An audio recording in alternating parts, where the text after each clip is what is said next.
Hello बच्चों, कल की क्लास में हम लोगों ने देखा था लेक्चर नंबर 3 में मात्रक क्या होते हैं वो, ठीक है, जिसमें हमने एमकेएस, सीजीएस, एफईएस, व्युत्पन्न मात्रक, मूल मात्रक इनके बारे में पढ़ा था। अगर आप लोगों ने नहीं देखा है तो इसका लिंक आपको डिस्क्रिप्शन में मिल जाए, वहाँ पर आप क्लिक करके इसको देख सकते हो। तो आज की क्लास में हम दोस्तों देखते हैं लेक्चर नंबर 4, अर्थात ये चौथे वीडियो में चैप्टर नंबर फर्स्ट का नाम है रसायन विज्ञान की कुछ मूल अवधारणाएं, क्लास 11th केमिस्ट्री। ओके, तो आज हम पढ़ने वाले हैं द्रव्यमान, भार, घनत्व, ताप, आयतन, ये क्या होता है इसके बारे में। तो वीडियो को एंड तक देखना। चलिए अपन स्टार्ट करते हैं। लैंग्वेज वाला टॉपिक है इसलिए मैं लिख देता हूँ, देखिए।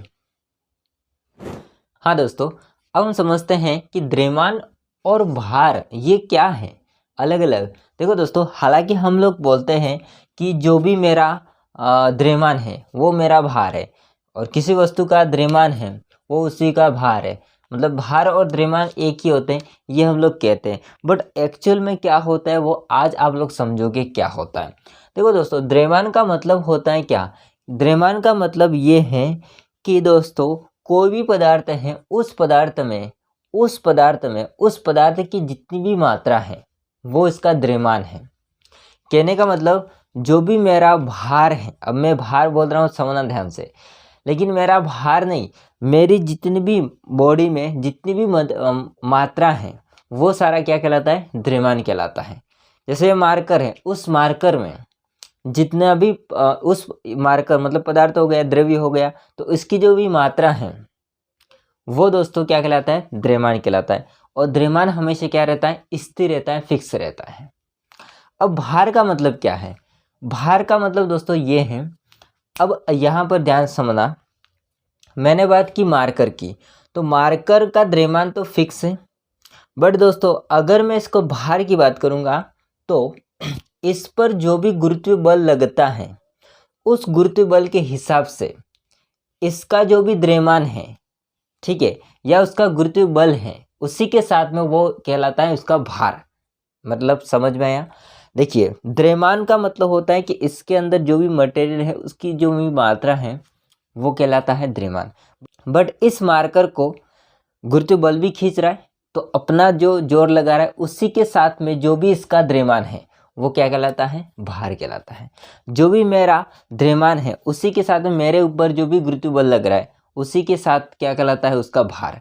मतलब आप समझ सकते हो कि द्रव्यमान और भार में बस इतना फर्क है कि द्रव्यमान मतलब क्या होता है? उस पदार्थ के अंदर जितनी भी मात्रा है वो द्रव्यमान है। बट भार का मतलब ये है कि उस पर लगने वाला गुरुत्व बल है उसके साथ ही उसका द्रव्यमान भार कहलाता है। अब यहाँ पर समझना ध्यान से, मैंने कहा द्रव्यमान होता है वो फिक्स होता है, मतलब उस पदार्थ के अंदर जो भी है मात्रा वो फिक्स है। बट दोस्तों अलग अलग स्थान पर जाने पर गुरुत्व बल का मान होता है वो अलग अलग होता है, तो उसके साथ में जो भार है उसका मान बदलता रहता है। आ रही बात समझे? तो दो बातें यहाँ पर लिखी गई हैं, देखिए ध्यान से पढ़िए। किसी पदार्थ का द्रव्यमान उसमें उपस्थित द्रव्य की मात्रा, पदार्थ की मात्रा है, जबकि किसी वस्तु का भार उस पर लगने वाला गुरुत्व बल है।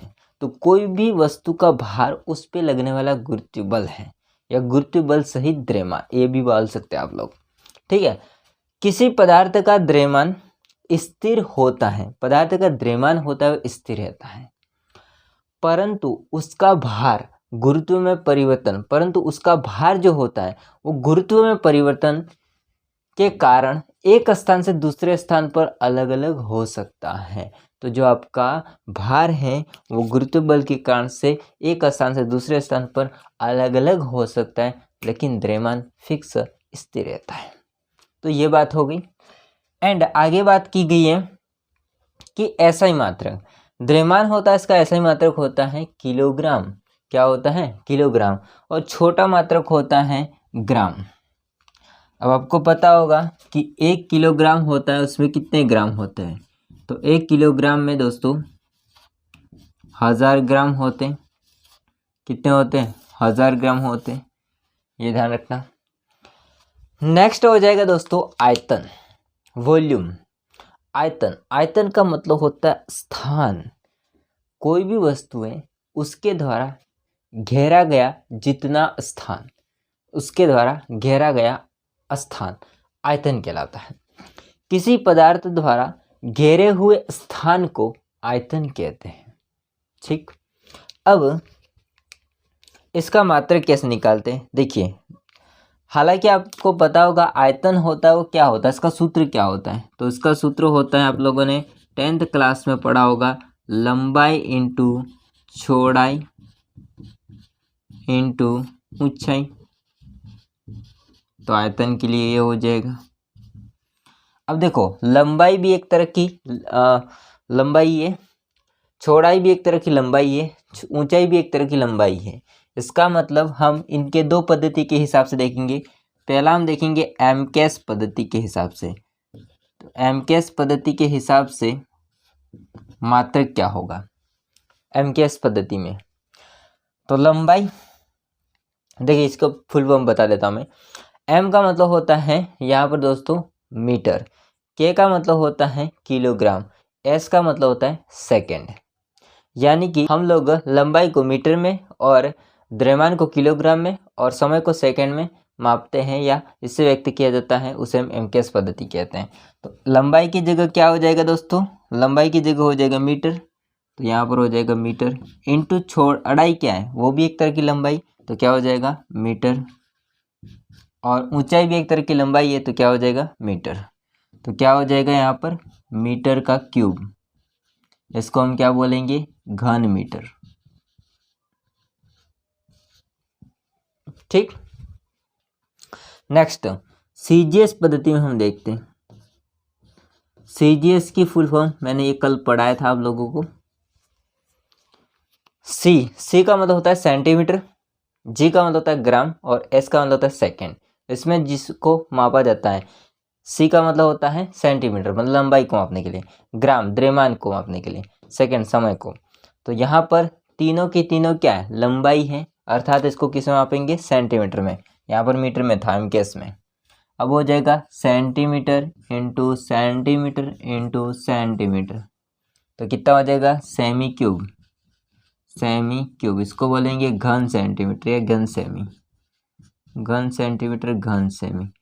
इसको दोस्तों हम लोग ऐसे भी बोल सकते हैं, या इसको सेमी क्यूब लिखा है ना घन सेमी, तो इसको ऐसे भी लिख सकते हैं डेसी मीटर क्यूब भी बोल सकते हैं, डेसी मीटर क्यूब। ठीक है, तो दोस्तों आपने देखा आयतन, आयतन का मतलब क्या होता है, किसी पदार्थ के द्वारा घेरा हुआ स्थान आयतन कहलाता है, और आयतन का एमकेएस पद्धति में मात्रक हो जाएगा मीटर क्यूब, और सीजीएस पद्धति में इसका मात्रक हो जाएगा सेंटीमीटर क्यूब। ओके, स्क्रीनशॉट ले लीजिए, आगे बढ़ते हैं हम लोग। हाँ दोस्तों, अब हम समझते हैं घनत्व क्या होता है और ताप क्या होता है इसके बारे में। देखिए, घनत्व का मतलब होता है डेंसिटी, का मतलब क्या होता है कि कोई भी पदार्थ है उसका घनत्व प्रति इकाई आयतन का द्रव्यमान। इसका मतलब कोई भी पदार्थ है उसका प्रति इकाई आयतन मतलब एक इकाई, एक छोटे से भाग के लिए जो भी उसका आयतन है उसमें उपस्थित जो द्रव्यमान है वो क्या कहलाता है दोस्तों? वो पदार्थ की जो मात्रा है छोटी सी वो क्या कहलाता है? घनत्व। मतलब प्रति इकाई आयतन में उपस्थित द्रव्यमान। तो प्रति इकाई आयतन का द्रव्यमान, कोई पदार्थ है उसका घनत्व प्रति इकाई आयतन का द्रव्यमान क्या कहलाता है? घनत्व। अर्थात हम घनत्व बराबर सूत्र क्या लिख सकते हैं? घनत्व बराबर सूत्र लिख सकते हैं द्रव्यमान बटा आयतन, द्रव्यमान बटा आयतन। ठीक, मात्रक निकालते हैं। देखिए, मात्रक आपको पता होगा द्रव्यमान, इसको मैं पूरी एक बार पूरे तरह से लिखूंगा, घनत्व का एसआई मात्रक, घनत्व का एसआई मात्रक बराबर द्रव्यमान का एसआई मात्रक डिवाइड बाय आयतन का एसआई मात्रक। आगे समझो, द्रव्यमान अभी पढ़ा था आपने, है ना? द्रव्यमान क्या हो जाएगा? द्रव्यमान का हो जाएगा किलोग्राम डिवाइड बाय आयतन का भी देखा था, लंबाई इंटू चौड़ाई इंटू ऊंचाई। एमकेएस में क्या था? मीटर क्यूब, तो क्या था? मीटर क्यूब या इसको हम लिख सकते हैं किलोग्राम प्रति मीटर क्यूब, माइनस कर देंगे क्योंकि ये मीटर के ऊपर चला जाएगा तो माइनस का हो जाएगा। ओके, ठीक है। हाँ, तो ये हो गया आपका घनत्व। नेक्स्ट हो जाएगा दोस्तों ताप। नेक्स्ट हेडिंग लगाओ ताप, टेम्परेचर।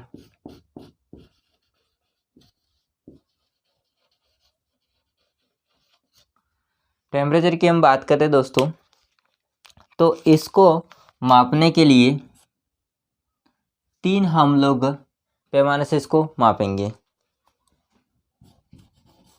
3 पैमाने की सहायता से मापा जाता है, जा सकता है। फर्स्ट हो जाएगा दोस्तों degree Celsius, degree Celsius, Celsius. ये आपने बार बार टेम्परेचर के पीछे लिखा होगा, देखा होगा। सेकंड हो जाता है डिग्री फ़ारेनहाइट, फ़ारेनहाइट या फ़ारेनहाइट, जो कि होता है डिग्री फ़ारेनहाइट F। तीसरा होता है केल्विन, ये छोटा है मात्रक, केल्विन के। ठीक है, तो इनको हम 3 पैमाने की सहायता से मापेंगे टेम्परेचर को। और दोस्तों इसमें संबंध क्या होता है वो हम लोग देख लेते हैं। देखिए, अगर हम दोस्तों इन दोनों के मध्य का संबंध देखें, यानी कि डिग्री सेल्सियस और डिग्री फ़ारेनहाइट के मध्य संबंध देखा जाए, तो इसका संबंध होता है डिग्री फ़ारेनहाइट बराबर 9/5 डिग्री सेल्सियस का जो भी मान है प्लस 32। यानी कि आप लोगों को यदि डिग्री सेल्सियस में मान दे रखा है तो उसकी जगह उसका मान रखना है, तो ये पूरा मान कन्वर्ट हो जाएगा डिग्री फ़ारेनहाइट में। यदि आप लोगों को डिग्री सेल्सियस का मान निकालना है, मतलब डिग्री फ़ारेनहाइट का मान कोई भी दे रखा होगा, अब आप लोगों को डिग्री सेल्सियस में इसको कन्वर्ट करना है, तो हम क्या करेंगे, डिग्री फ़ारेनहाइट का जो भी मान दे रखा है इसको इधर लाएंगे तो -32 कर देंगे। 9 होता है वो नीचे चला जाएगा, 5 होता है वो इसके गुणे में चला जाएगा, तो किसका मान निकल के आएगा, डिग्री सेल्सियस का मान निकल के आएगा।